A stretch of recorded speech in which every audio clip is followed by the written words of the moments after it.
I always really strongly believe that, if you're passionate about something, if you've got a vision, if you believe in it, then you're better to just go for it and take the risk than not. I'm Laura Wood. I am one of the co-founders and marketing director at a company called Invisible Creations. Invisible Creations is all about design for dignity. It's about creating accessible products that you would find kind of around the home that just help support people to live more independently and well for longer. Research that we did that said that minor adaptations to the home can actually make the biggest difference to keeping people supported, independent, mobile.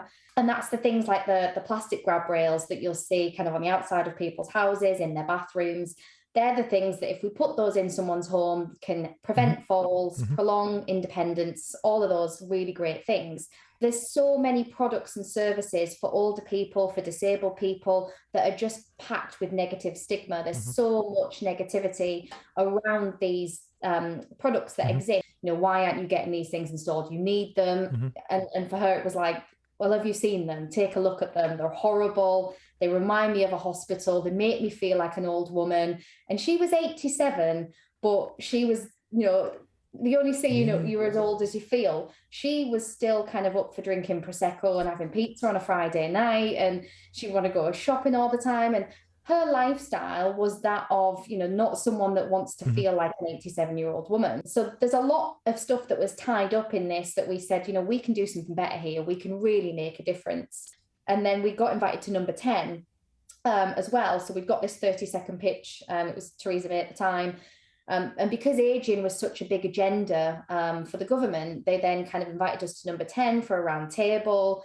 Again, we got all of this kind of support, and we thought, we're just like 6 Northerners who have come up with a really simple idea, not expecting to get any of this attention and any of this kind of backing and support. And then we ended up in number 10.